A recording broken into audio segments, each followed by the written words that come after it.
మాట్లాడదు ఎవరు ఒక్క నిమిషం వీడియో తీద్దాం మీరందరూ కావచ్చు ఇటు సైడ్ చూడండి వీడియో ఇటు సైడ్ ఇట్లా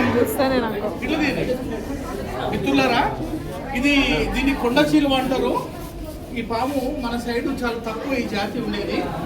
సో దీంతో ఒక పేషెంట్ కుట్టి వాళ్ళ రావడం జరిగింది. అంటే మనం చెప్పవలసింది ఏంటంటే ఈ యొక్క సర్పంతో ఇది విషయం ఉండదు దీంట్లో, దీన్ని మనం చంపొద్దు. ఫస్ట్ ఆఫ్ ఆల్ మనం హ్యూమన్ రైట్స్ ప్రకారం దీన్ని చంపొద్దు, ఇది విషం ఉండదు. రెండోది దీంతో ఉన్న పెద్ద సమస్య ఏంటంటే మనిషిని మింగే అవకాశం ఉంది, జంతువుని మింగే అవకాశం ఉన్నది. మన ఏరియాలో ఇటువంటి సర్పాలు ఉన్నాయి కనుక జాగ్రత్తగా ఉండాలి. ఇది కొరికి బొక్కలను రక్తనాళాలను మొత్తం ఎక్కడికక్కడికి ఇరుగొడుతుంది.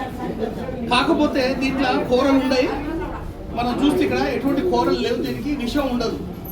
ఇంత పెద్ద సర్పం ఉంది కానీ మీరు భయపడాల్సిన అవసరం లేదు. దీంతో ఇది విషం లేని విషనాగు, దీన్ని కొండ చెలువ అంటారు.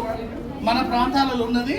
మీ అందరికీ జాగ్రత్త వరకు ఎవరు భయపడాల్సిన అవసరం లేదు. ఈ సర్పంతో ఇటువంటి సర్పంతో ఉండి ఏదో ఉన్నాయని మీరు సావటండి జాతిని మన సైడ్.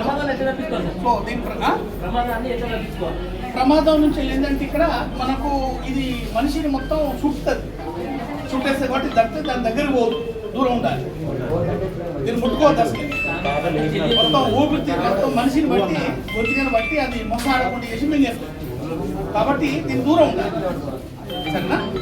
సో ఇక్కడ మన ఏరియాలో ఈ సర్పాలు ఉన్నాయని చెప్పడం అనేది చేసినట్టు ఇది నాకన్నా పొడుగు పెట్టున్నది. సో మనిషిని మింగేస్తుంది, ఓకేనా?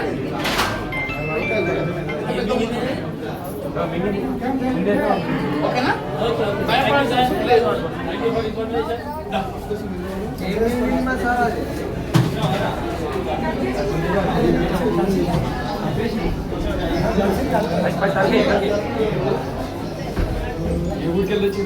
ఇది కంచనపల్లి ప్రాంతం నుంచి వచ్చింది.